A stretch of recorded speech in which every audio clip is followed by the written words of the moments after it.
I'd like to call this regular council meeting to order. Before we proceed, I would ask Councillor Flagg to read the land acknowledgement. Thank you, Your Worship. We acknowledge that the land upon which we are gathered this evening is the traditional territory of the Adirondack, the Haudenosaunee, and Anishinaabe people.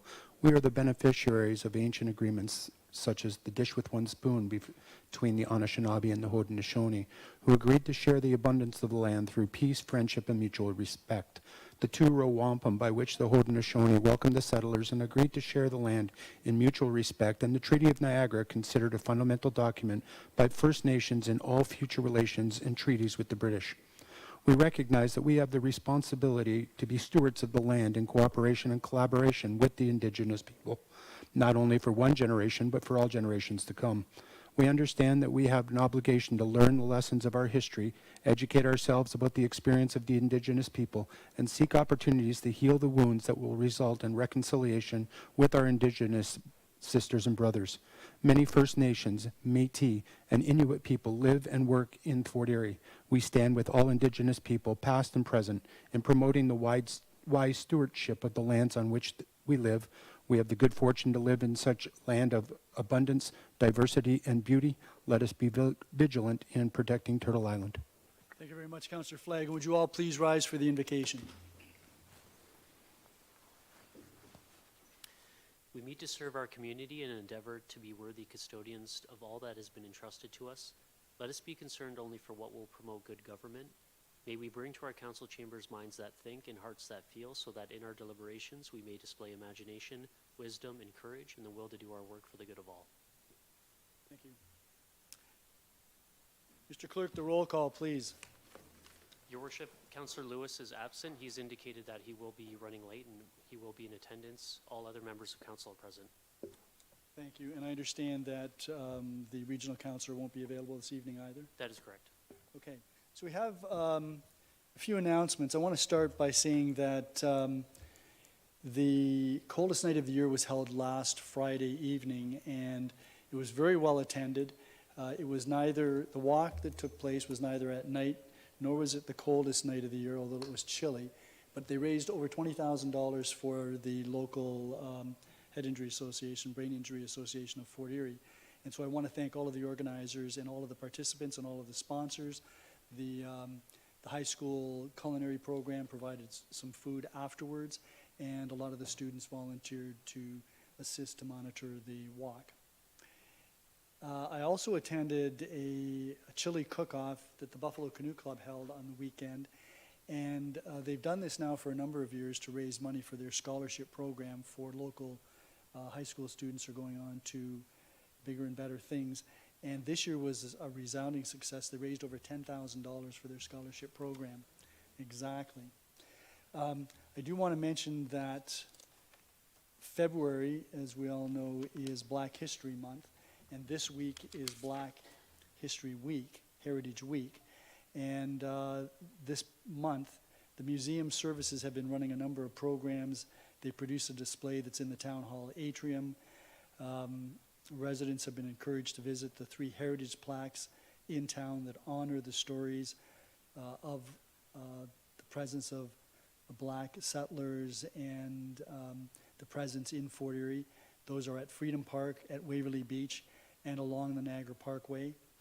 The museum is also featuring an online outreach program called Celebrate and Share Your Stories, with a post for Black History Month highlighting the story of Annabelle Bright, who was a Fort Erie resident, a descendant of slaves from Kentucky who traveled the Underground Railroad to freedom in Fort Erie.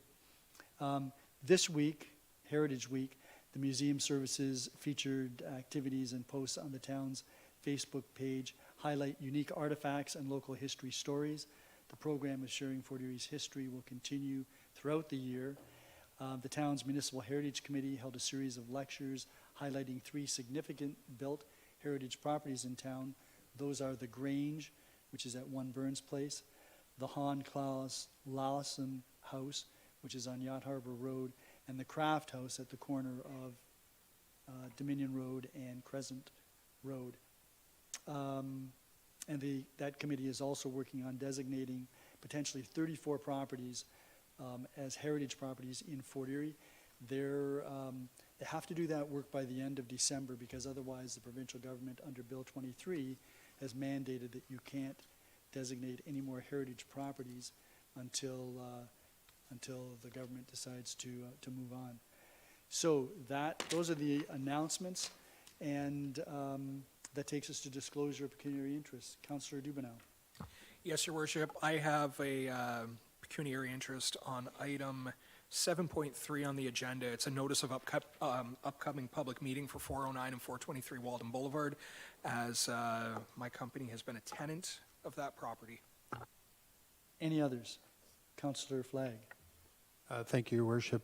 Under 13.3, the attendance to the small urban municipality annual conference, that's my attendance directly. Yeah, I don't think you have to declare a conflict on that, but yeah, for sure. Okay, so we'll make note of that. We have a number of upcoming public meetings and open houses, and I'll just run quickly through them, and then there's one additional one that Councillor Christensen has brought to my attention. We have a visioning workshop with respect to Fort Erie's official plan that is scheduled for tomorrow evening, February 27th, between 5 and 7 p.m. at the Fort Erie Leisureplex at 3 Municipal Drive. We have an open house with respect to proposed zoning bylaw amendment at 146 Hahn Road, and that will take place Thursday, February 29th at 5 o'clock here in the atrium at the Town Hall. There is the proposed official plan and zoning bylaw amendment public meeting scheduled for March the 4th, 2024, relative to 409 and 423 Walden Boulevard. That will be held here in the council chambers. There's an open house with respect to the Parks and Open Space Master Plan. Actually, there are two open houses. The first will be held Wednesday, March the 6th at 4 p.m. at the Stevensville Memorial Hall on Stevensville Road. And the second will be held on March the 7th, the following afternoon at 5 p.m. here at the Leisureplex in the banquet hall. And the other public meeting that I want to give notice of is an open house scheduled for Wednesday, February the 28th, between 5 and 6 p.m., again here at the atrium in the Town Hall. And that's relative to property located at 436 to 440 Ridge Road North, relative to a proposed combined official plan and zoning bylaw amendment. Those meetings are all open to the public. In the absence of the regional councillor, there is no regional council report. That takes us to presentations and delegations, and we have a delegation, Ms. Heather Kelly. Good evening.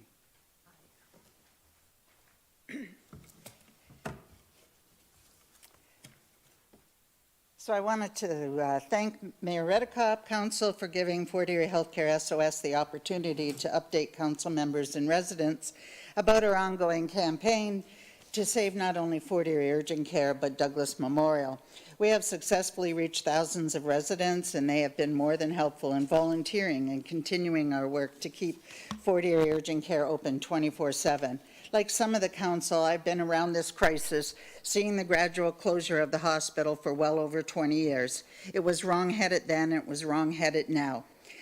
Some update on Fort Erie Healthcare SOS. We participated, as you are aware, at the Ontario Health Coalition's referendum last May and presented at Queen's Park in a press conference about the need to keep Fort Erie Urgent Care open. The coalition was able to present over 400,000 ballots from across Ontario that urged the government not to privatize our health care. Two, we have sent over 4,000 names on petitions to Queen's Park, which asked to restore 24/7 urgent care at Douglas Memorial. And we're currently waiting a response from the provincial government as required by legislation. We made presentation for Niagara Health's Board of Directors, where they declined any questions or comments. We invited Niagara Health to attend our public discussion on healthcare, and they declined. We held a public forum with over 400 people attending to discuss healthcare in Fort Erie and encourage residents to contact the provincial government to let them know we want our urgent care restored, again with tremendous news coverage. We continue to encourage residents to write letters to the Premier and the Minister of Health. They are now available to send as a hard copy and online at www.healthcaresos.net. We have participated in rallies in Fort Erie, Niagara Falls, and Toronto, again to highlight the need to keep our healthcare publicly funded and provided, and in each instance, we have been able to promote the needs of the people in Fort Erie to return to 24/7 urgent care. We have had several articles written in local newspapers as well as national news. Along with written articles, you can now find us on YouTube, TikTok, Snapchat, Instagram, and Facebook. We have been on CHCH, CTV, Global, and CBC news broadcasts, and we have been on local radio and podcasts.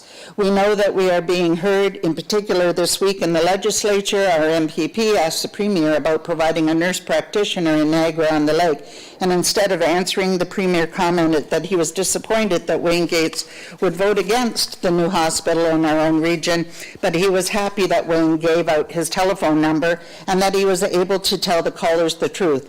Well, I know that Wayne did not give out the Premier's number. I know it was Fort Erie Healthcare SOS, and I know that he is receiving calls and forced to recognize healthcare in our area.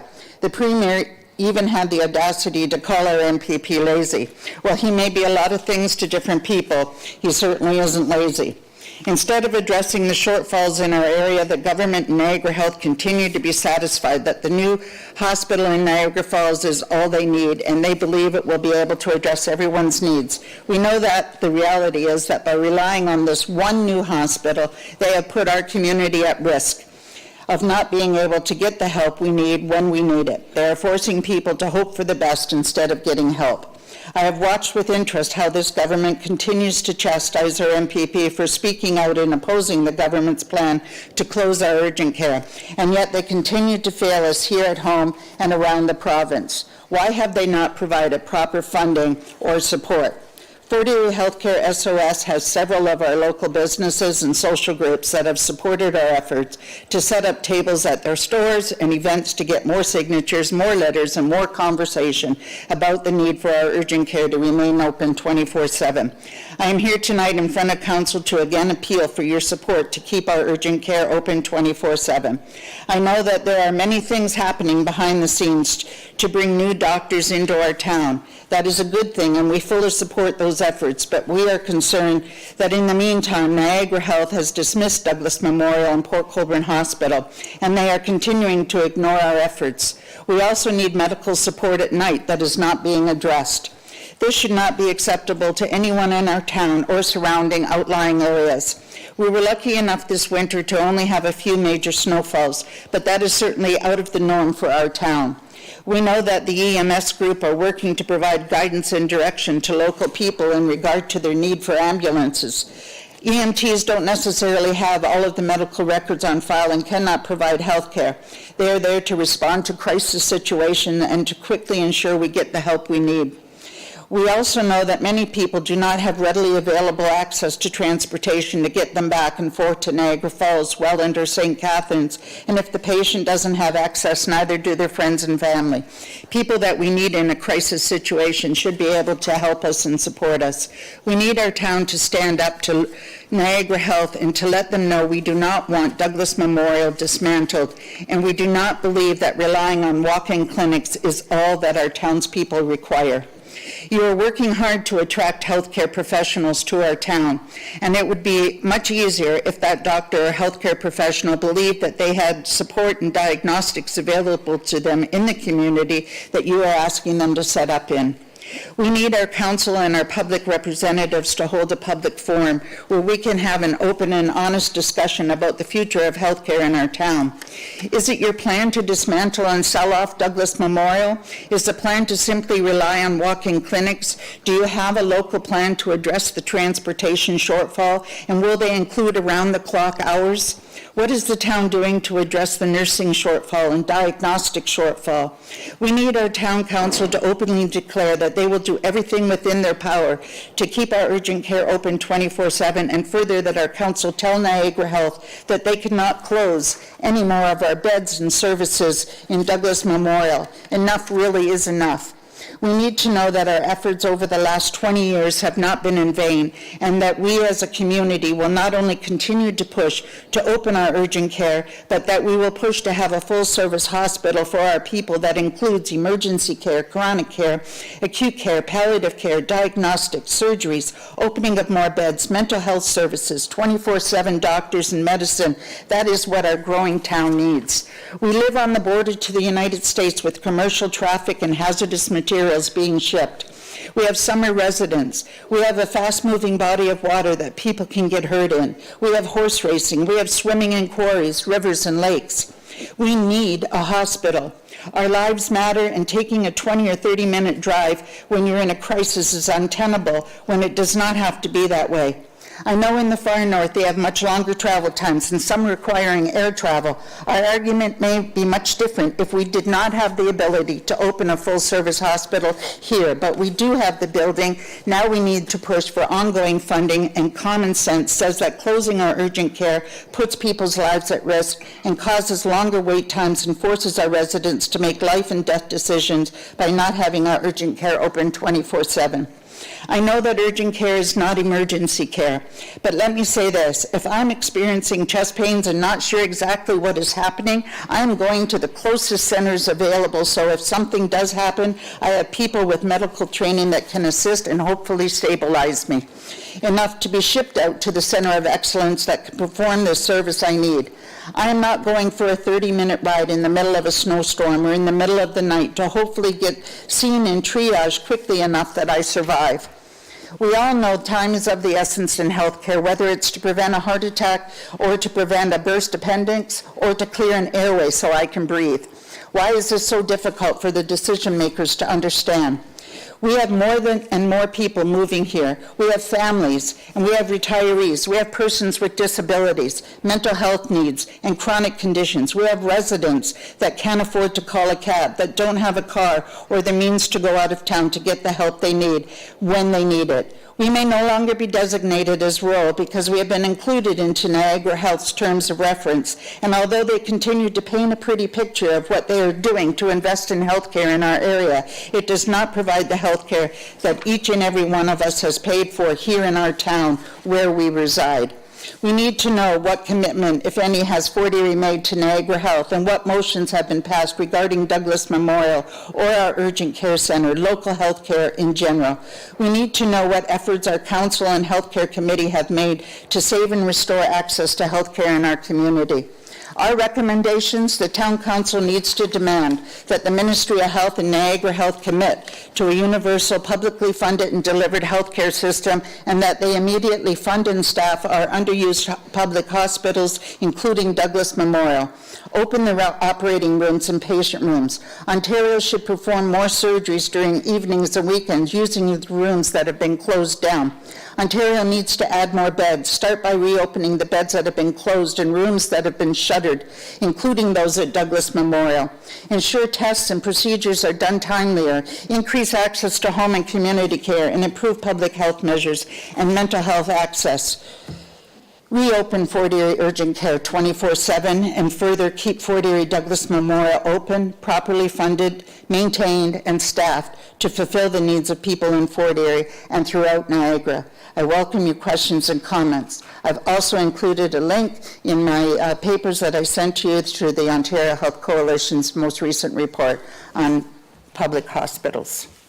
Thank you. Thank you very much, Ms. Kelly. We appreciate your coming out, and I appreciate all of the individuals who have accompanied you here and all the people that have worked with you, and all of the individuals who over the past, it's actually 25 years, 26 years, who have worked diligently to try to keep hospital services here in Fort Erie.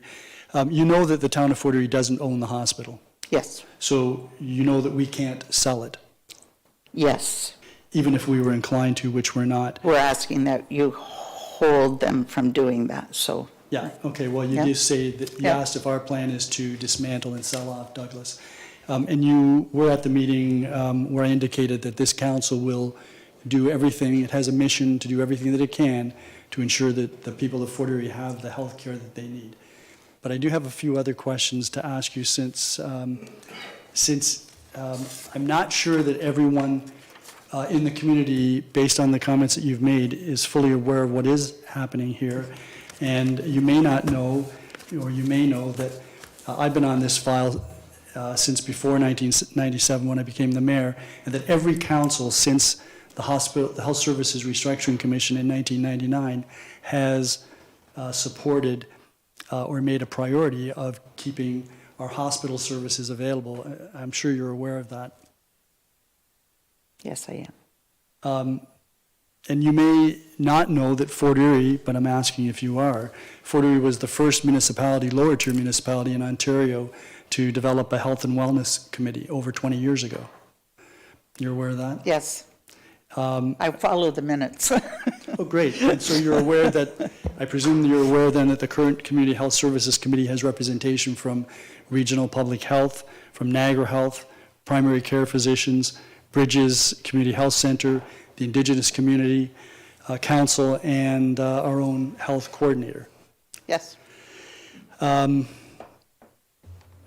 I don't know if you're aware that Council has facilitated the creation of family medical group practices on a number of occasions here in Fort Erie over the past 20 years.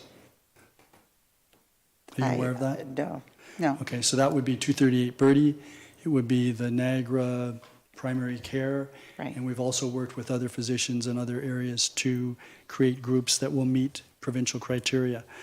Are you aware that the town has attracted 4 physicians over the past 5 years, family physicians, and 2 in the past year and a bit? Just read that in the minutes. Perfect. And are you aware that the town has provided partnership funding for the Rural Medicine Week for student assistant programs, clerkships, and those are in our effort to attract family physicians to Fort Erie? No. Are you aware that the town has created partnerships to deliver innovative programs to local residents, such as mobile clinics, nurse practitioners, mental health, a memory clinic, and others? I'm aware of the mobile health. I've seen them on Jarvis Street. Yeah, well, we helped to fund, in fact, years ago, the council supported a partnership between Heart Niagara and the YMCA to provide a heart rehab program here in Fort Erie at the Y. That unfortunately was eliminated when the province redirected the money to Niagara Health. And there are other, programs as well that I've made reference to. Are you aware that the town recently supported 2 expressions of interest from local organizations that wanted to, or that did apply for interdisciplinary care teams? And there's been a recent announcement, Bridges Community Health Center has been given some funding for that. Are you aware that council supported 2 of those applications? I know that they're still under consideration. Well, there was an announcement, $2.1 million provincial funding was allocated to, I believe, Bridges. And there's going to be a formal announcement shortly. Are you aware that council has identified in our 2022 to 2026 strategic plan primary health care, including urgent care, as a priority objective? I know that that's what's been stated, yes. Do you know that the town has invested over $2.7 million in health-related services, which is really not our area of jurisdiction, but in the absence of funding from the province, we've done that for our residents, as well as contributed $785,000 to our health and welfare initiatives over the past 12 years, and we'll be continuing to do that. So no, I can't say that I'm aware of all of that. Are you aware that the town contributed $300,000 toward the purchase of the Old County Fair Mall property by the region, which is now where For the long-term the new care. Gilmore Lodge is being constructed? And are you aware that we've also will be contributing $150,000 to the new hospice care facility? No, I'm not aware of that. Okay. New hospice. But I believe that you are aware that the town has been meeting regularly with representatives from Niagara Health, as well as other healthcare providers, federal representatives, and of course the provincial minister of health on a number of occasions over the past several years, including as recently as last month when we met with both Minister Jones and the president of Niagara Health. I think you're aware of that. That one I'm aware of, yes. Yeah, okay. And you may not be aware, because it sounds like from your request you're not, But on June the 5th, 2023, so last year, this council passed a resolution, and the resolution was as follows. Whereas the town of Fort Erie has experienced continuously reduced hospital services since the provincial government implemented the hospital restructuring plan in 1998, and whereas on May 31st, 2023, Niagara Health announced that they are reducing the hours of operation for the Fort Erie and Port Colborne urgent care centers by half as of July 5th, 2023, now therefore be it resolved that the Council of the Town of Fort Erie calls on Niagara Health to reverse its decision to reduce hours at the Fort Erie Urgent Care Center effective July 5th, 2023, and ensure a continuation of full service hours, 24 hours per day, 7 days per week. And further, that the Council of the Town of Fort Erie requests that Niagara Health work with the Town of Fort Erie to secure the necessary human resources and funding required to permit Niagara Health to continue operation of the Fort Erie Urgent Care Center on a full-time basis. And further, that the Council of the Town of Fort Erie calls on the provincial government to work with Fort Erie and Niagara Health to facilitate the creation of a provincially funded health team for Fort Erie, either standalone or in conjunction with the City of Port Colborne, to meet the immediate and long-term primary, urgent, and associated health care needs of our residents. And further, that the Council of the Town of Fort Erie calls on the provincial and federal governments to immediately take all steps necessary to alleviate the chronic staffing shortages experienced in our hospitals and healthcare systems, including implementing streamlined processes to permit individuals qualified to practice as doctors, nurses, and other health professionals in other countries to practice their profession in Canada. And further, that Council directs the Chief Administrative Officer to develop options for Council and the Community Health Services Committee to consider on or before its July 24th regular Council meeting for creation of the business plan that would include identifying resources and funding required to meet the immediate and long-term health care needs of residents of Fort Erie. And further, and then it goes into who this was sent to. Staff was directed to deliver copies to the Ontario Premier, the Minister of Health, Niagara Health President and CEO, the Board of Directors of Niagara Health, the Prime Minister of Canada, the Minister of Health for Canada, the Mayor of Port Colborne, Region of Niagara Chair, the regional MPPs and regional MPs, Executive Director of Fort Erie Native Friendship Center, and the Executive Director of the Niagara Chapter of Native Women, as well as members of the Fort Erie's Community Health Care Services Committee, the Niagara Health Coalition, and all municipalities in Niagara. So I'm presuming you weren't aware of that.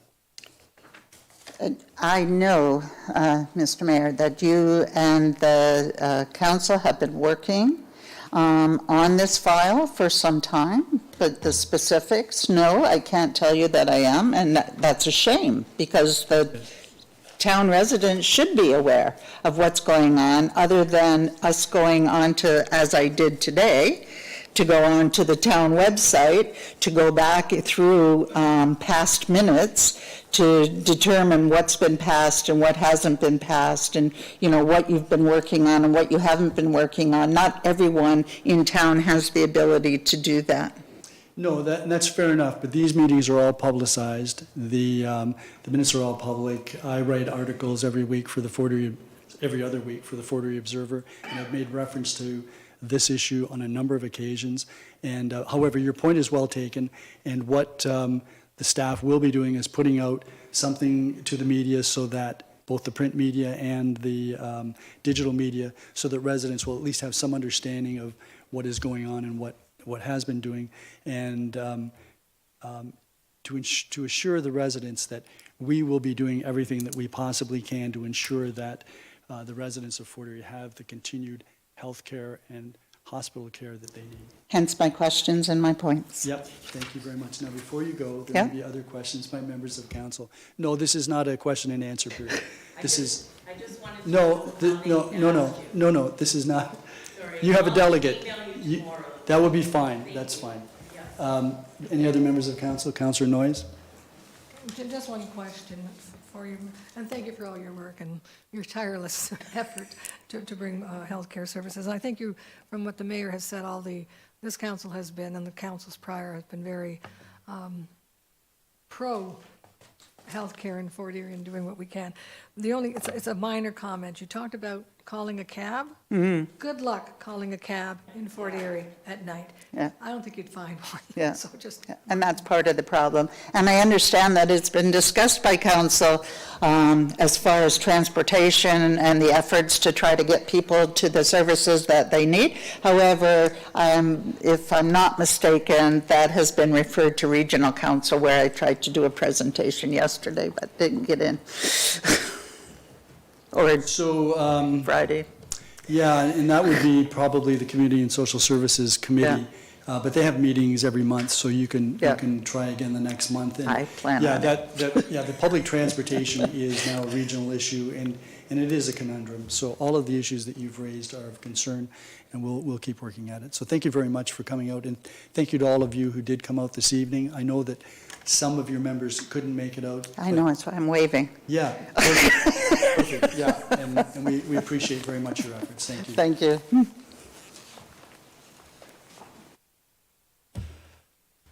Okay, so there are no public meetings, and if you folks wanted to leave now, that's fine. If you want to stay, you're more than welcome, public meeting, but you may not find this as exciting as we do. Sometimes we don't find it exciting.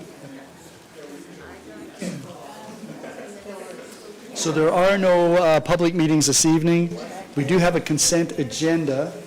Are there any items that anyone wishes removed from the consent agenda? Okay, then before we continue on,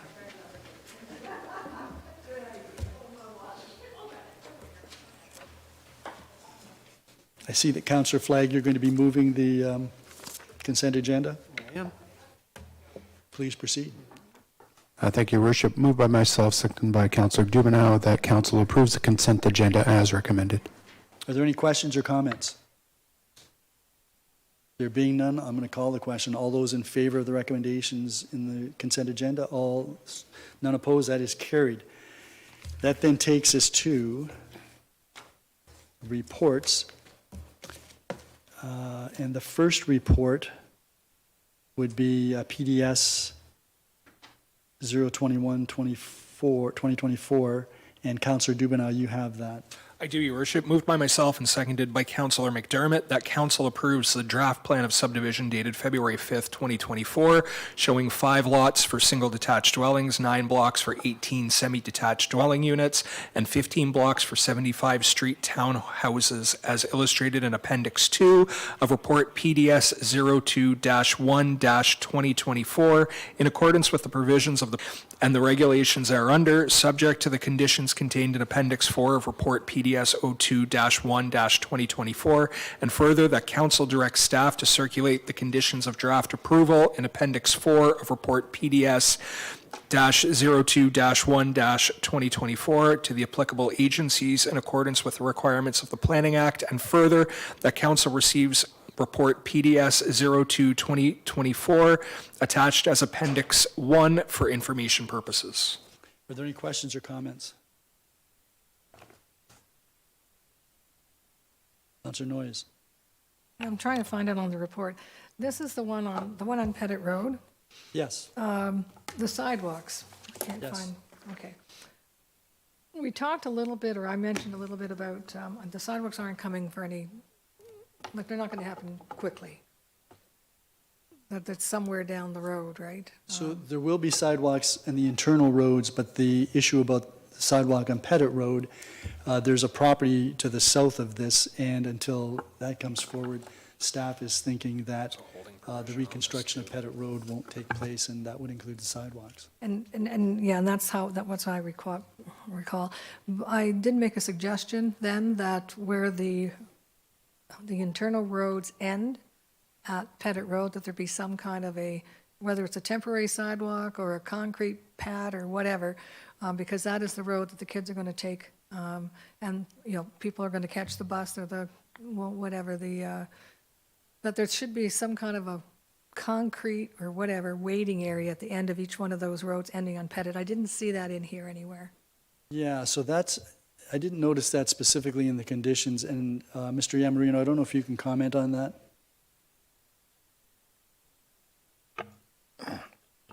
Through your worship, can you repeat that question, please? Yeah, so there was a suggestion by Councillor Noyes when we were dealing with this at the time of the public meeting, that where the sidewalk on the internal roads ends at Pettit Road, that there be some type of, instead of just the sidewalk ending, there be perhaps a concrete pad where the students could wait if they're waiting for a bus or what have you. And that doesn't appear to be specifically addressed in the conditions, but is that something that could be addressed through the site plan? Yeah, that's something that could be adjusted through the detailed design, which would occur at the subdivision agreement stage. Could you make a note of that? I'm Yeah, no quite problem. confident that the director would have made a note of that, but maybe you can, just to Sure. ensure that it doesn't get lost. No problem. Anything further, Councillor Noyes? No, that's fine, thank you. Okay, any other questions? Then I'm going to call the question. All those in favor? None opposed? That is carried. That takes us to PDS 7/2024, and Councillor Christensen, you have the resolution.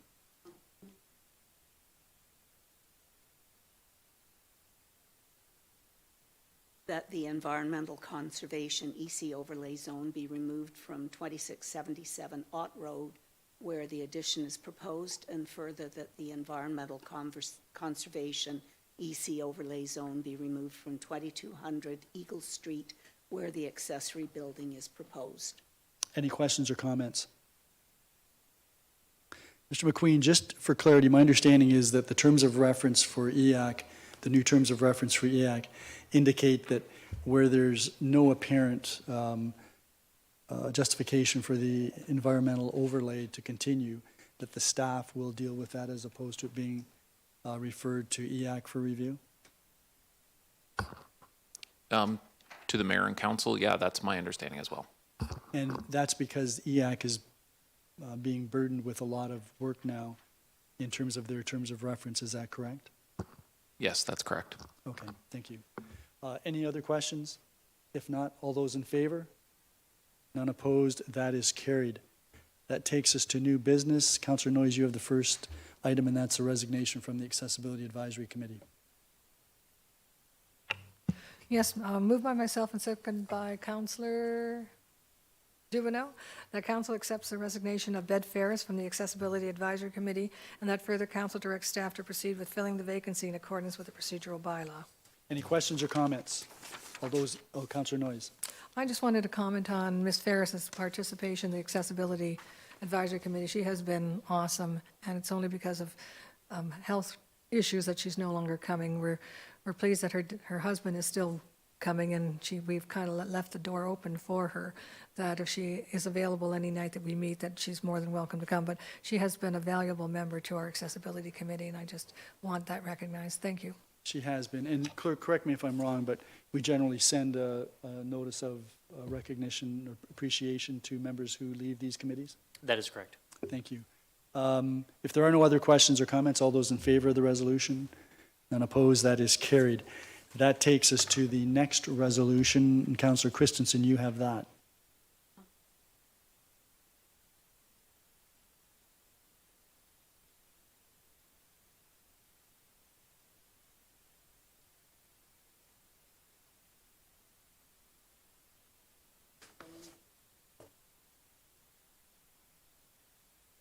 Any questions or comments? All those in favor? None opposed, that is carried. The next item, Councillor Lewis, you have, and that's with respect to Councillor Flagg attending the Ontario Small Urban Municipalities Conference. Moved by myself and seconded by Councillor Christensen that in accordance with the requirements of the expense allowance policy bylaw 14206, as amended, Council authorize Councillor Darren Flagg to attend the Ontario Small Urban Municipalities Annual Conference on May 1st through 3rd of 2024 in Orillia, Ontario. Any questions or comments? Councillor Dubanow. Yeah, just a quick question, Your Worship. I noticed, just going through the AMO attendance for this year, I noticed Councillor Flagg wasn't on that list. I'm just wondering if perhaps Mr. McQueen or another member of staff can just confirm, is Councillor Flagg going to OSUM in lieu of AMO? I'm totally good with it. I think it's a great idea we attend these conferences. It's more just for my curiosity. Mr. McQueen? Thank you, through you to Councillor Dubanow. Yeah, the request was to attend in lieu of the AMO conference because we've got quite a contingent going to AMO, so it was an opportunity. The council did have a discussion several meetings ago about revisiting that bylaw to say that councillors would have the option to go to one relevant conference in lieu of AMO. So we didn't get a council direction on that, so we haven't brought a bylaw change forward, but if that's the wish of council, that may be a way to allow that. We've been encouraging councillors to look at other conferences as well, with being the council champions on some of the strategic plan items, and so it may provide a bit more opportunity for councillors to align with something that they're championing for the strategic plan or general interest. So if there was direction to bring that bylaw change forward, we would be happy to do that. And I leave that to council for direction. Councillor Dubanow? Yeah, thank you, Your Worship, and I think that might be a good idea. I personally think it's fantastic. The more face time we get at these conferences, the more opportunity we have to speak to stakeholders, ministers, just getting our message out there and the things that we're doing here in Fort Erie. I think it's fantastic. So, Councillor Flagg, I hope you enjoy Aurelia in May. I love that part of the province. I'm sure it'll be beautiful, and I hope when an opportunity arises that perhaps I can attend the Great Lakes Conference at some point during this term. I would very much enjoy that, but In Montreal. I'm going to AMO, so maybe next year, Your Worship. Thank you very much. If this passes, Councillor Flagg, I'll give you my sister's address. You can say hello to her for me. She lives in Aurelia. Any other questions or comments? All those in favor? None opposed. That is carried, and I'll note that Councillor Flagg did not vote. Okay, so the next item has to do with the selection of chairs. We're at the 1/3 mark of the council term, and I didn't speak to any of you, so I don't know whether you've agreed among yourselves that you're just going to flip, or whether we should take a 5-minute break and let you guys get that sorted out. You want a 5-minute break? Okay, let's come back at 6:48. That's a 6-minute break.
Okay, so we're back in session, and Councillor Lewis, I understand you have the resolution, or is it Councillor McDermott? Councillor McDermott, you have it.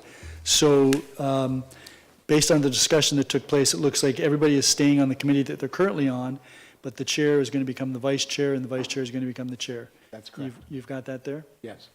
Please proceed. Thank you, Your Worship. Moved by myself, seconded by Councillor Christensen, whereas Section 18.8 of Council's Rules of Procedure bylaw state that prior to April 1 in the second year of the term, Council meets in open session and selects the chair and vice chair for each business subdivision for the second 16-month period of the term. Now therefore be resolved, the Council appoints the following chair and vice chair for the business subdivisions of all council and committee for the period of March 14, 2024 to July 27, 2025. Planning and Development Services, Councillor Christensen will become the chair, Councillor Dubanow will become the vice chair. Infrastructure Services, Councillor Lewis will be the chair, and Councillor Noyes will be the vice chair. Corporate and Community Services, Councillor Flagg will be the chair, and Councillor McDermott will be the vice chair. Any questions or comments? All those in favor? None opposed, that is carried. Okay, the next item, this is the memorandum from Carla Ricci relative to the tree, proposed tree bylaw. Councillor Dubanow, you have the recommendation, but I see that it says that council received this memorandum. I'm thinking that it should say that council receives and approves the recommended changes. If that's your belief, Your Worship, do we need to move an amendment for that?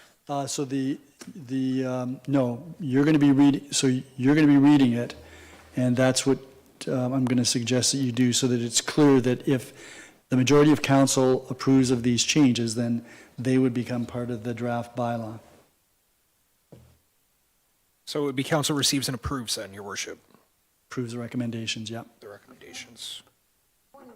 It's not on the floor yet. There's nothing to take point of order on, but you can speak to it. Sorry, Your Worship, I'm just putting this in. Do you want to, sorry, I don't have the floor. No. We're at you. Okay. It's not on the floor. There's nothing to do with Okay, point of order. so then I'll move this, Your Worship. Moved by myself and seconded by Councillor Flagg. The council receives and approves the recommendations from the Executive Assistant Planning and Development Services regarding the tree bylaw, regulate the destruction or injuring of trees within Fort Erie. Okay, Councillor Noyes. Just a point of order in regards to how this becomes not a receive for information purposes, now it receives and approves. We haven't discussed this. We haven't discussed that information, and we haven't discussed other things. Like, I wasn't at the meeting that happened. I had sent several questions to the staff, haven't been addressed yet. So this is the meeting at which you can ask questions if you wish, and you can ask questions when we get to the bylaw stage. Well, but again, those people who attended the meeting had the same opportunity. I should have had the same opportunity that they did. So the staff needed clarification on a couple of points, and the memorandum speaks to that. The first of which was they felt that the amendment to change the definition of trees was going to create a circular situation which would make it more difficult to interpret the definition of tree. They wanted clarification on that. The second item was the inclusion of a certain size of property, and they quite correctly pointed out that all the trees within the urban boundary that are 30 centimeters at DBH are included, so that there's really no need to specify a size within the urban boundary. And then finally, they talked about, there was discussion about the tree ratio, which was an issue that you had raised, and there was some concern about maybe an overreach in the recommendations. So this memorandum now provides, it clearly indicates that there was a meeting, that these things were discussed. I can have a meeting with staff whenever I wish, and that's what I did. And the councillors that seemed to, you had a number of questions, quite correct. A couple of councillors had spoken to me about some concerns about some of the issues that you raised. So when staff wanted to talk about this, I suggested that Councillors Dubanow and Lewis join me. Couldn't have more than Councillors Dubanow and Lewis, and so that's what the discussion was about.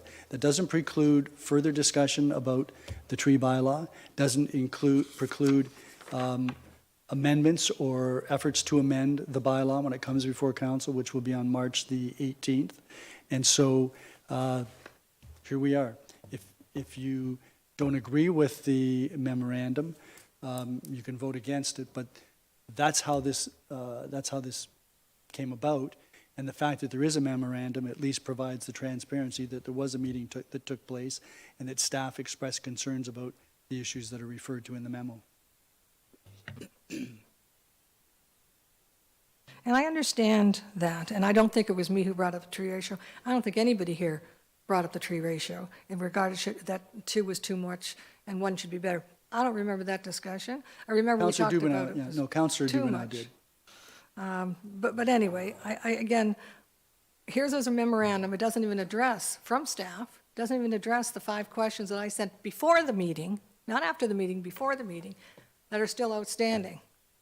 So if certain members of council can attend a meeting and get their questions answered, why can't other members of council get their questions answered? So Before a you might memorandum. recall that after the meeting that we had last week, or whenever it was, Ms. Daniels left, the employee of the town. And the director is now on vacation, so she's not here either. She left on Friday. The meeting took place on a Friday. That was Ms. Daniels' last day of employment. That was Anamika's last day here. So if you have further questions, Ms. Daniels obviously can't answer them, but Ms. Dilwaria will be back, I believe, this week. She'll be back this week, and that's something that you can follow up on. And certainly when we get to the bylaw stage, there are matters that you can raise. It's an open meeting. Yep, Yeah, I think you probably recall that I actually called you. called me. I called you prior to the meeting that you had with staff and Councillor Lewis and Councillor Dubanow. I let you know that I had several questions to the staff that I still, and I did understand that, I think I mentioned it to you, that Anamika was on vacation, was going on vacation, and that Rachel Daniels was also leaving, and that perhaps we needed to have a little bit more time to have these questions answered or whatever, brought up again. Right. And you reminded me it was 6-1, so giving me the opinion that my questions were not important. That wasn't really the context. That's not fair. I do recall the conversation. I do recall that you wanted the bylaw to be delayed, and that's happening. And you'll be able to get your questions answered, presumably. And I'm hoping that they get answered prior to the bylaw stage. I think some of my questions, I think many of the council may agree with them. I think this has gone, again, probably a bit off topic. There's so much in this tree bylaw that I know if I've mentioned some questions to the public or the councilors, they don't have an answer. They didn't, when I talked to Anamika, she couldn't answer my questions. She had to look into it.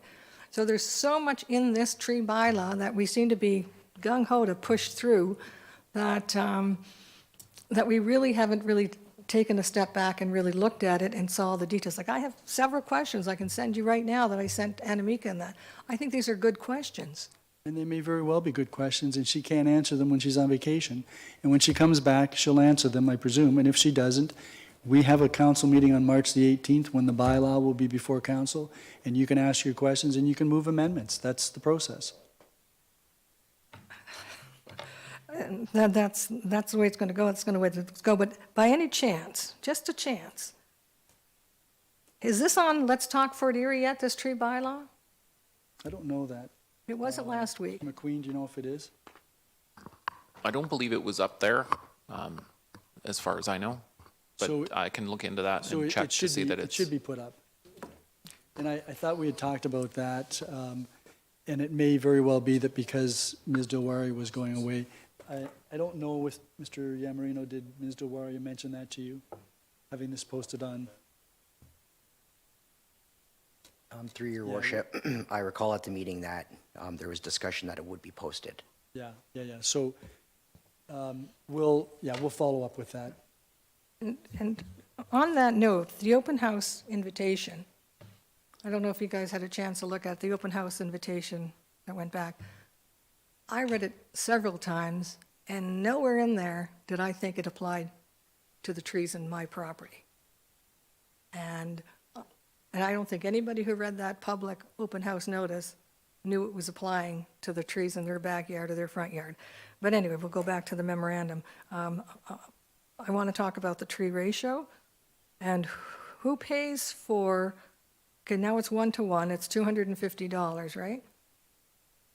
And then if they plant the tree and it lives for 2 years, they get the $250 back. Am I correct on that, beside the $50 fee for a permit? Sorry, wasn't listening. Could you say that again? That's a first. No. Could you say that again? Okay. In regarding to the tree ratio, 1-to-2, or 1-to-1 now, it's changing from 1-to-2 to 1-to-1. There's still a requirement for $250 per tree, right? They'll plant the tree. Okay, there's $250 per tree that I have The to pay. deposit. Deposit, okay. Yeah. So if I have to replant, and I did mention this to the CEO, if I have to replant 4 trees, that's $1,000 on a 1-to-1. Before it would have been 8 trees. Now it's 1 tree. So I have to give the town $1,000 for 2 years. Do I get interest on my $1,000? It's not provided for. Okay, why not? Like, Beg your pardon? if I owe the town So Councillor money, Noyes, let's do this. If you want to move an amendment that there be interest charged, or that the municipality pay interest on that $1,000, then you should move that on March the 18th. well, actually, what I was thinking is that we don't collect the $250 until 2 years, if the tree's dead, and then you collect the $250. Then you can move that then. The difficulty, I suppose, from staff's perspective will be, how do they collect the $250 if the tree is dead? Well, how do they collect it if they don't plant it in the first place? You put it on the taxes.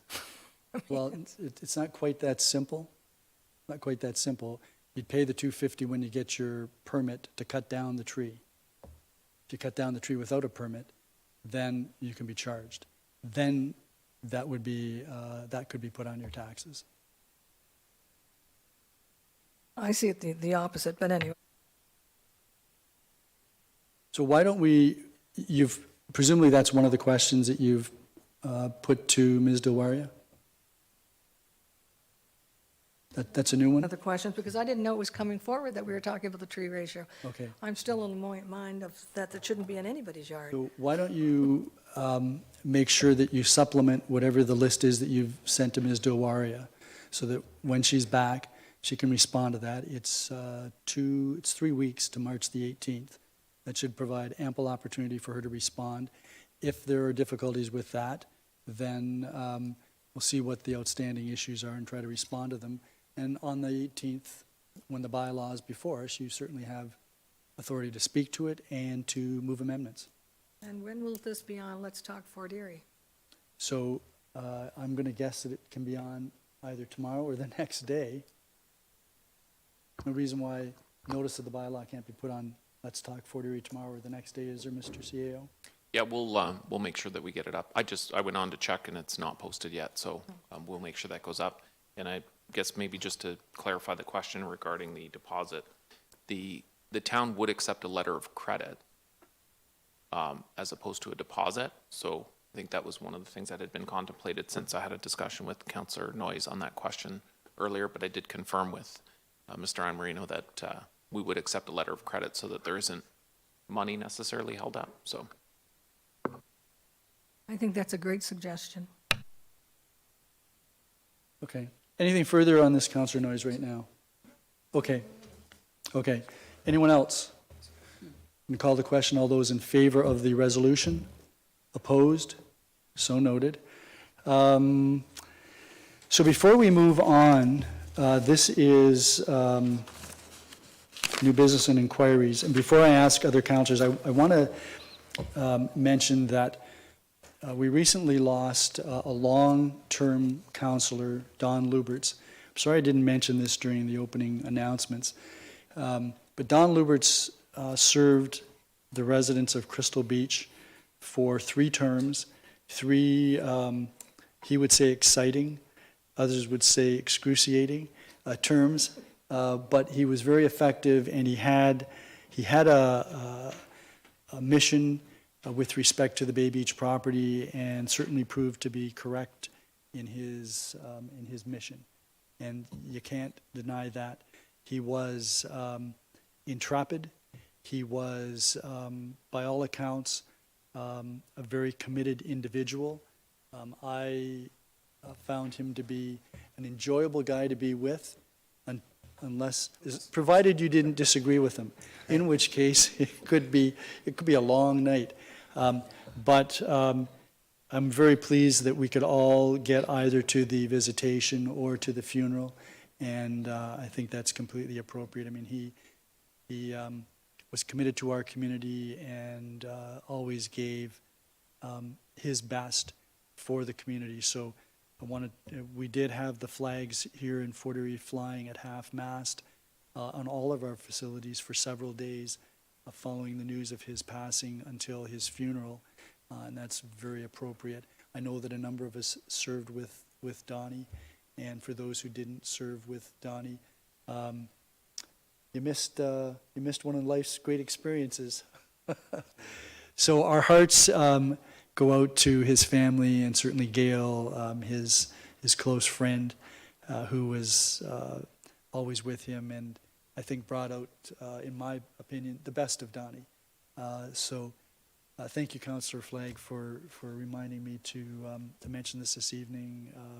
Yeah, he was, when they say one of a kind, they mean somebody like Donnie Luberts, because he was a one of a kind. Okay, so are there any other inquiries or items of new business? Councillor Dubanow and then Councillor Noyes. Yeah, Your Worship. It's more of a comment, and it just touches on the presentation made by Heather Kelly earlier regarding the Fort Erie Urgent Care Center. And I want to share this on the record tonight, just so residents can understand how important it is to have a 24/7 urgent care center here in Fort Erie. I've shared the story with members of council and a few individuals, but about a month ago I had about a kidney stones that reared their ugly head at 1 a.m. in the morning. And it's the 6th or 7th time. I get them all the time. It's one of life's great pleasures. But it was one of those nights where, the kids are in bed, and you're in so much pain you can't drive, and it immediately clued in on me. If we had a 24/7 urgent care center right now, I wouldn't have to wake the kids up.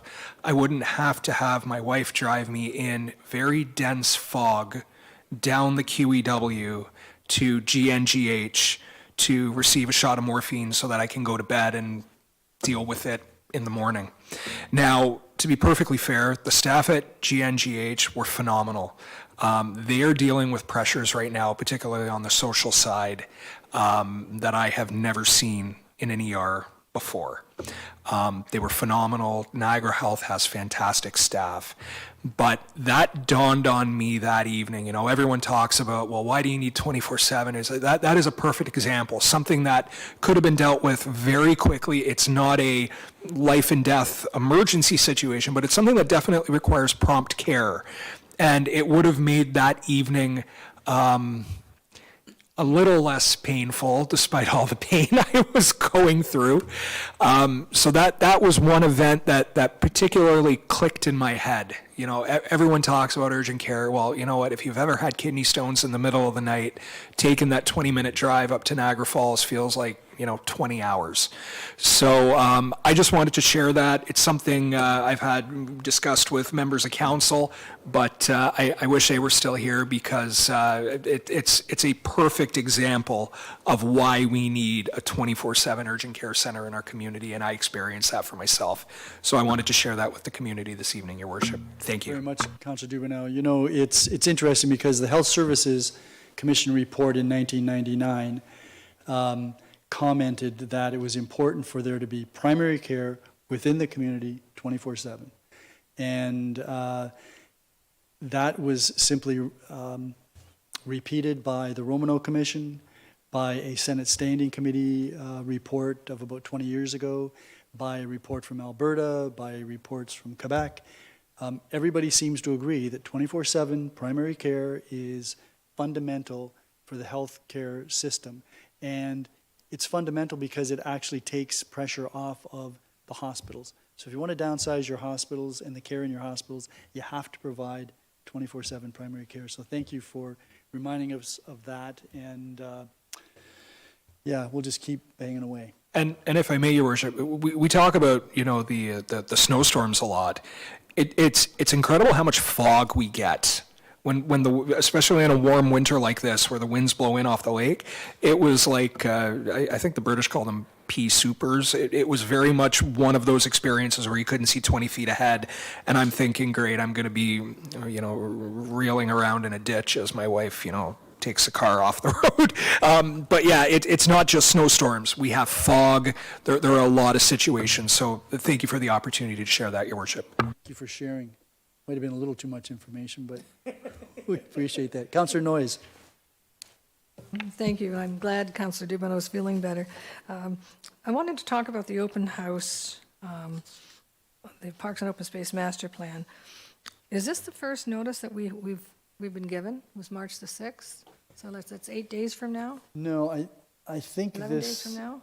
no, I saw this someplace else and I was, I don't know whether it was on the, I don't know whether it was on the agenda last meeting. Yeah, okay. Did it say Parks and Open Space? Okay. I haven't seen it advertised anywhere.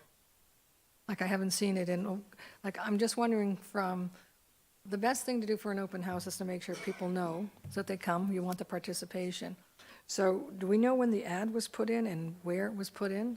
Because I know we only have a paper every other week. Yeah. It's on Let's Talk, Fort Erie. And Mr. Yamarino, would you know when this would have been published? Through your worship, no, I don't know when it would have been published. That's I can- something that you could follow up with and then maybe send out an email to us? Absolutely, yes.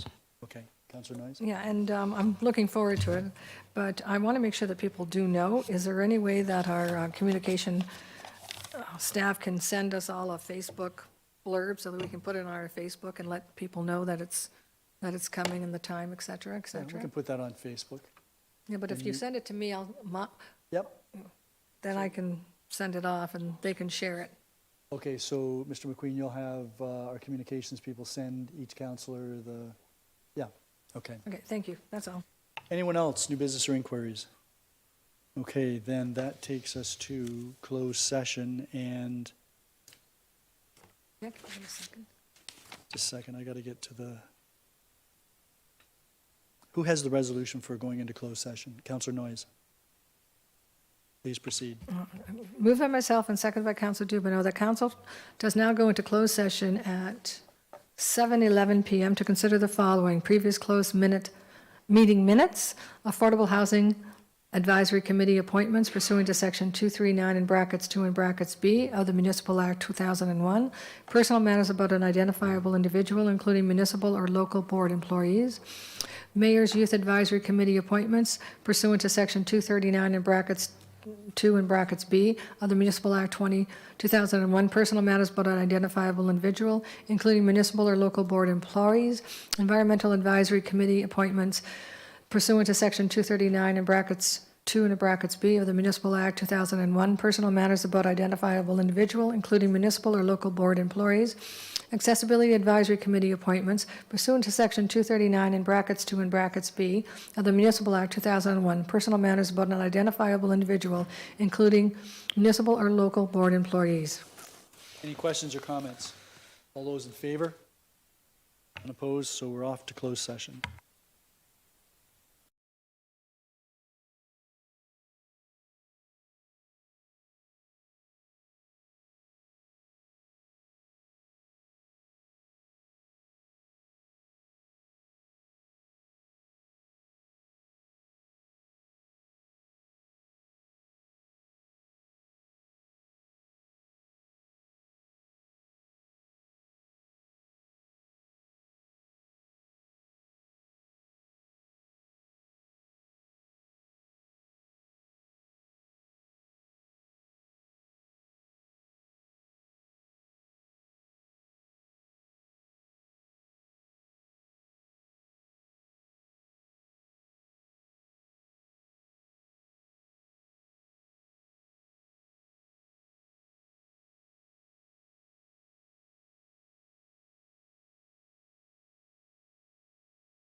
in open session, and Councillor Lewis, you have the resolution that, for which we rise and reconvene. Thank you, Mayor Redekop. Moved by myself and seconded by Councillor Christensen. The council does now rise and reconvene from closed session at 7:32 p.m. with report that council appoints Sarah Toner to the Affordable Housing Committee for the term ending November the 14th, 2026, or until their successors are appointed, and that council appoints Anderson Dye to the Mayor's Youth Advisory Committee for the term ending November the 14th, 2026, or until their successors are appointed, and Paige Henneberger as alternative, and that council appoints Shannon LaRock, Nadine Letwin, Frank Rosso, David Rutan, Tim Seaburn, Dr. Richard Stockton, Dr. Jim Wilworth, Andrew Holdsworth to the Environmental Advisory Committee for the term ending November the 14th, 2026, or until their successors are appointed, and that council appoints Lindsay Blaze to the Accessible Advisory Committee for the term ending November the 14th, 2026, or until their successors are appointed. Just hold on a second. I don't think it was Lindsay. Lindsay Davis, I believe. Davis. She goes by Davis. Okay, Yes. my apologies. That council appoints Lindsay Davis to the Accessibility Advisory Committee for the term ending November 14th, 2026, or until their successors are appointed. Thank you, Councillor Lewis. Any questions? All those in favor of the resolution? None opposed? That is carried. That then takes us to motions, and Councillor Dubanow, you have a motion for this evening's agenda. I do, Your Worship. Moved by myself and seconded by Councillor McDermott that council directs staff to review policies regarding the definition of front yard, backyard, and exterior or interior, exterior side yards to better reflect the actual usage of lots with atypical frontage within the town of Fort Erie, and further that staff provide a report to council by no later than May 2024 with information on proposed policy changes and or bylaw amendments necessary to accurately reflect the definition of front, rear, and interior, exterior yards of those lots. And if I may speak to that, Your Worship. This has been an issue I've run into a few times with residents of the community. There's one particular situation that I'm aware of right now. And this is a very common issue in the Garrison Village area, and I think you may also find this in Crystal Beach, where you have some lots where the houses face, so the depth of the lot, but the house faces the long side of the lot rather than the narrow side of the lot. And based on our current policies, the front yard, rear yard, and side yards are defined based on the narrowest portion of the lot. And there was, I've run into issues with this before with the definition and some challenges it's created, but I ran into one issue particularly where a resident contacted me where they wanted to get a permit to construct a pool. And they have one of these irregular lots. It's, their house faces the long side of the lot. The narrow side has trees and shrubs. And they were rejected from a permit because based on the definition, what they use as their backyard, or rather where they wanted to put it would be defined as a, I believe it was a side yard. So, you know, looking at this, you can say, well, you know, fair enough, move your pool. But looking at it from an issue of, you know, loopholes, based on this, they could legally put their pool in their front yard, which would actually be defined as a acceptable side yard to put it in. Whereas the side yard they actually wanted to put it in was defined as their front yard. So I don't think we want individuals in the community who are, you know, constructing pools using this loophole of a definition to start constructing them in their front yards. I think it would kind of, you know, ruin the streetscape that we're trying to achieve in the community. So that's why I brought this forward. The second point, I've had some very brief discussions with staff about this and what's required. I just know it's a timely issue for some individuals, particularly that individual with the pool, with the season coming up. So that's why I put a timeline on here, just to ensure that it's, you know, that we get this information and can work on this quickly to prevent these issues from coming up. If staff has comment on that, if it's too soon or anything like that, by all means, they can pipe up, and I'd be happy to amend that. But I'm hoping council will support this. It's just one of the things that, over the years, you just don't think of, and then a few issues pop up, and you realize that it's something that we have to kind of clear up. So thank you, Your Worship. I hope council supports this. Yeah, thank you. Mr. Yambarino, are you familiar with what the timeline on this would be for staff to be able to respond, or is that something we should defer until Ms. Dewaria is back? Through Your Worship, I would say May is probably a little bit aggressive. If we could maybe get an extra month, I think that'd probably be more realistic, more appropriate. Yeah, I'm fine with June. I didn't want to put it off too long and that's why I put that there. But June is perfectly fine. Okay, so your motion then is reading June. It's been updated digitally by the clerk. Any questions or comments? Councillor Noyes. Thank you. I understand the situation. I think Burley Road would have been a good example too, where the front yard was, about 5 feet or something like that, and the side yard was huge, and the backyard was like this big.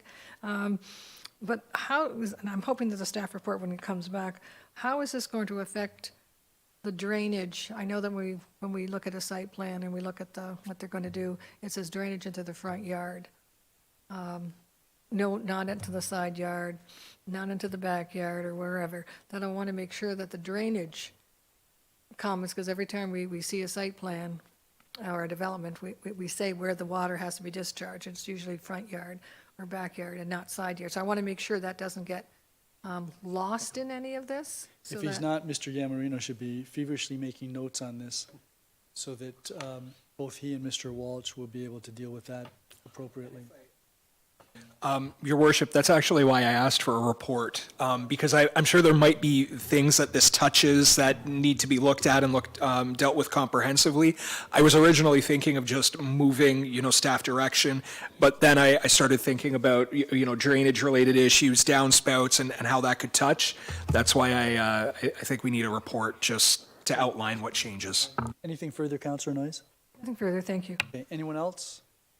I'm going to call the question. All those in favor? That is carried. Are there any notices of motion this evening? Okay, that takes us then to consideration of bylaws, and I've mentioned to some of you that I've had ongoing discussions with the treasurer and about the development charge study, which includes all of the projects between now and 2051, and how that relates to our obligations to fund projects if they come what could be considered out of sequence to how we think areas should be developed. We've received opinions from the consultant, Hempson. We've received opinion from the lawyer. Parts of the opinions appear to not reconcile.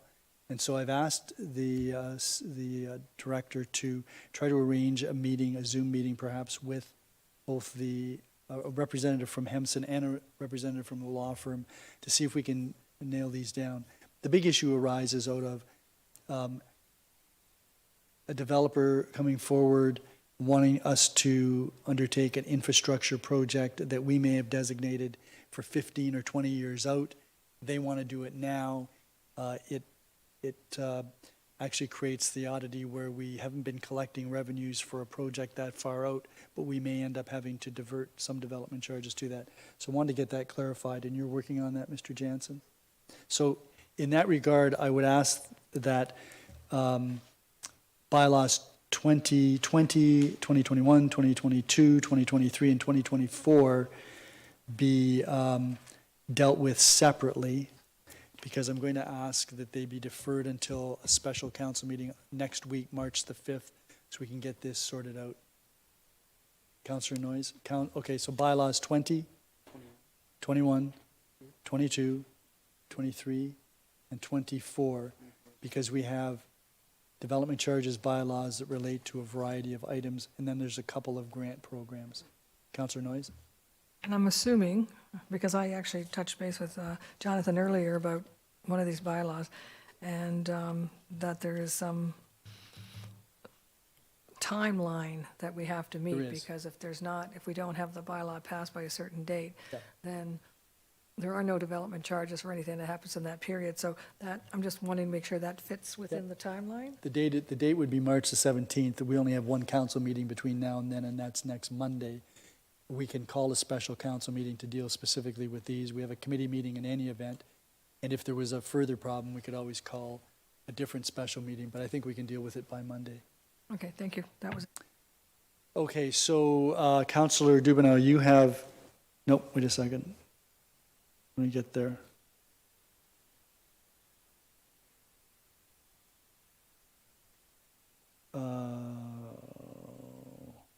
Who has the bylaw, first and second reading? Councillor Lewis? There it is. It's at the end. Councillor Lewis, so 20 to 24 are out, and they're going to be dealt with separately. So if you could proceed with the amended bylaw package. Moved by myself and seconded by Councillor Christensen that the bylaw package containing 14-2024 to accept and declare lands as public highway Elmwood Avenue, Glen Spring Road, and Oakwood Avenue, 285 Elmwood Avenue. 15-2024 to enact an amendment to the official plan adopted by bylaw 15006 for the town of Fort Erie planning area, amendment 78 1211 1225 1237 Pettit Road Marina Pettit Road Developments Inc. owner. 16-2024 to amend zoning bylaw 12990 as amended 1211 and 1225 1237 Pettit Road. 17-2024 to enact an amendment to the official plan adopted by bylaw 150-06 for the town of Fort Erie planning area amendment 79-557 Walden Boulevard and 0-10539 DePetro Street, Greg Taurus, Urban and Environmental Management, Inc. 18-2024 to amend zoning bylaw 12990 as amended 557 Walden Boulevard and 0-10539 DePetro Street. 19-2024 to adopt the general capital budget and general levy operating budget of the town of Fort Erie for the year 2024. 25-2024 to adopt physician recruitment, retention, and medical education financial incentive policy and repeal bylaw 123-2019. 26-2024 to authorize the entry into an agreement of purchase and sale with West Wind Niagara Developments, Inc., West Wind Shores Subdivision, 3285 Thunder Bay Road. 27-2024 to accept and declare lands as public highway Ridge Road North, 553 Ridge Road North. 28-2024 to establish a records retention schedule for the town of Fort Erie and repeal bylaw 43-09 as amended. 29-2024 to amend the management, supervisory, and exempt employees salary administration plan bylaw 54-2017. And 30-2024 to amend fees and charges bylaw 176-23. Tax registration fees and charges are given first and second reading. All those in favor? None opposed, that is carried. Those bylaws are on the floor for any questions or comments. Councillor Noyes. yes, I just wanted to comment on 2524, the adoption of the physician recruitment, retention, and medical education. I'm all for it. I think it's well written. I'm just wondering, we may want to change the name of it at some point because we're now also looking at nurse practitioners in there. But I did want to comment on a positive thing that we are looking, we're kind of thinking outside the box, that in lieu of their service to the urgent care, that they then get they get a decrease in time of commitment to the town. And I think we have to keep looking at incentives, because urgent care is very important. But I would hope that the urgent care, I know the CEO is involved in this, does become, that the urgent care has to be in Fort Erie. It doesn't quite specify that, but I think that's the understanding, that the person would be spending their time here in urgent care. That's the intention. Thank you, that's all. Anyone else? Just want to point out that bylaw 15, 2024, which deals with 1211, 1225, 1237 Pettit Road, we passed a report earlier this evening, but that was a report simply to clarify a report that we'd previously passed approving the recommendation for this. It was just the clarification of where the semi-detached homes would be located as opposed to what had originally been passed. Okay. If there are no other questions or comments, then Councillor McDermott, could you read third and final reading for the bylaw package as amended?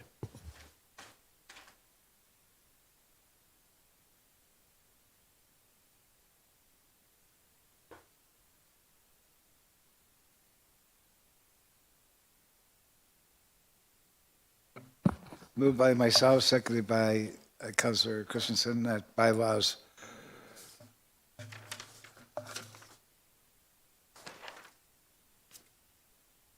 You want me to read them all out? No, in fact, the resolution, it's now been streamlined. You just have to go 14-2024 to whatever.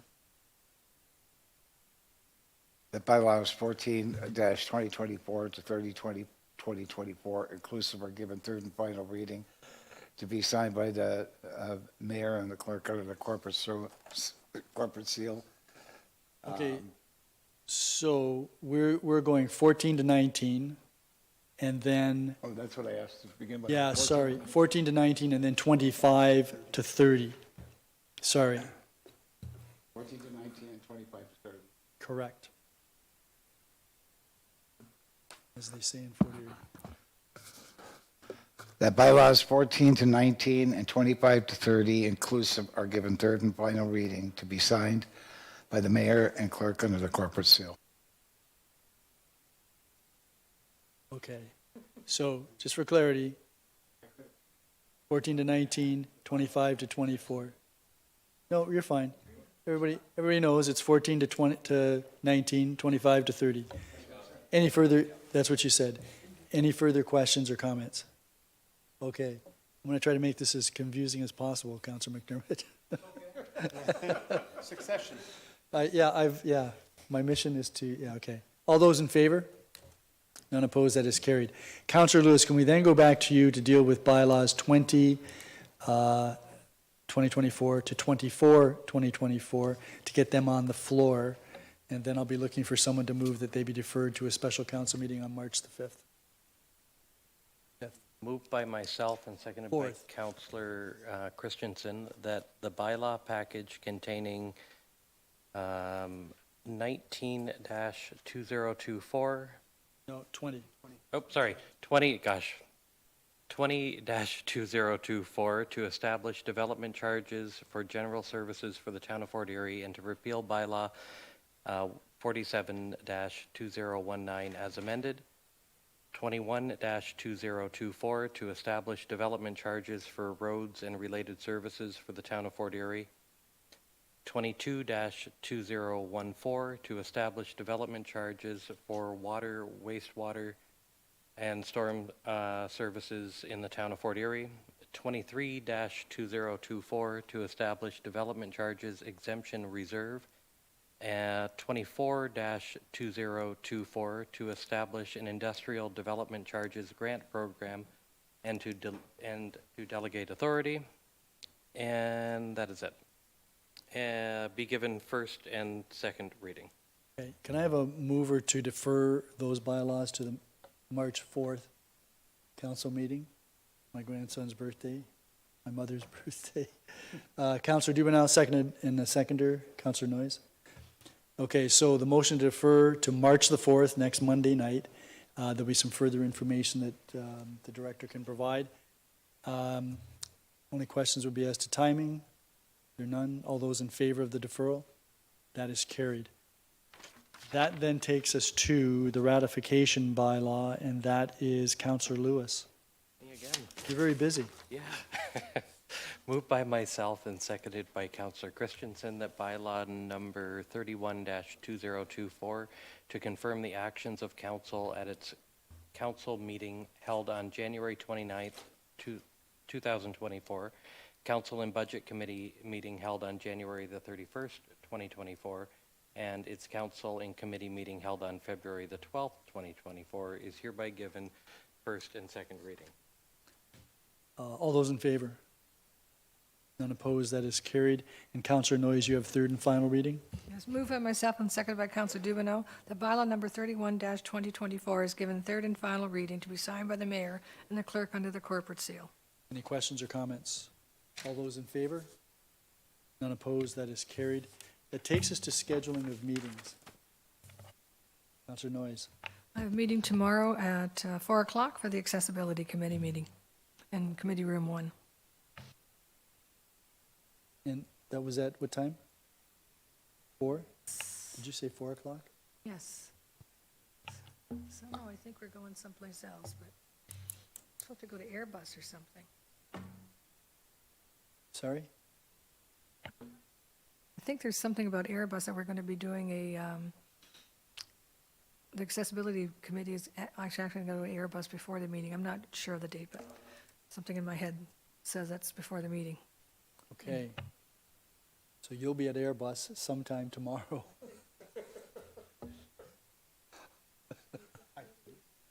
Any other meetings? Councillor Christensen and then Councillor McDermott. On Wednesday, March the 6th, there'll be a Town Fort Erie Seniors Advisory Committee at the Douglas Heights Seniors Active Living Center at 10 a.m. And at 5:30 p.m., the Ridgeway Business Improvement Area Board of Management will meet at the Crystal Ridge Library, 5:30. Councillor McDermott. Yes, Your Worship. Tomorrow night at the Manic Maker on Jarvis, we have a BIA meeting at 6 o'clock. And on Wednesday, the 28th, at 5 o'clock, we have community gaming and development. I'm sorry, what day was that? Oh, sorry. The day? 20. Wednesday. And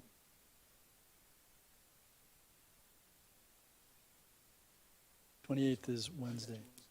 Okay, and that's at what time again? The meeting on Wednesday is at what time? The gaming meeting?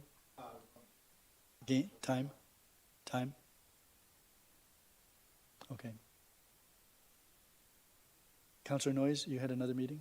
Yes, actually, the Airbus meeting is actually on the 12th of March at 4 o'clock at, So that's in addition to... that's in addition to, yeah, and it's going to be at Airbus at 4 o'clock.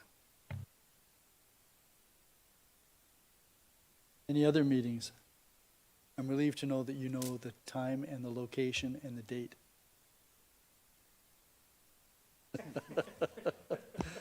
Okay. If there are no other meetings, then Councillor Dubanow, I'm pleased to pass this over to you. Yes, Your Worship. Moved by myself and seconded by Councillor Flagg that council adjourns at 7:55 p.m. to reconvene into a regular meeting of council on March 18th, 2024. All those in favor? That is unanimous. Thank you all.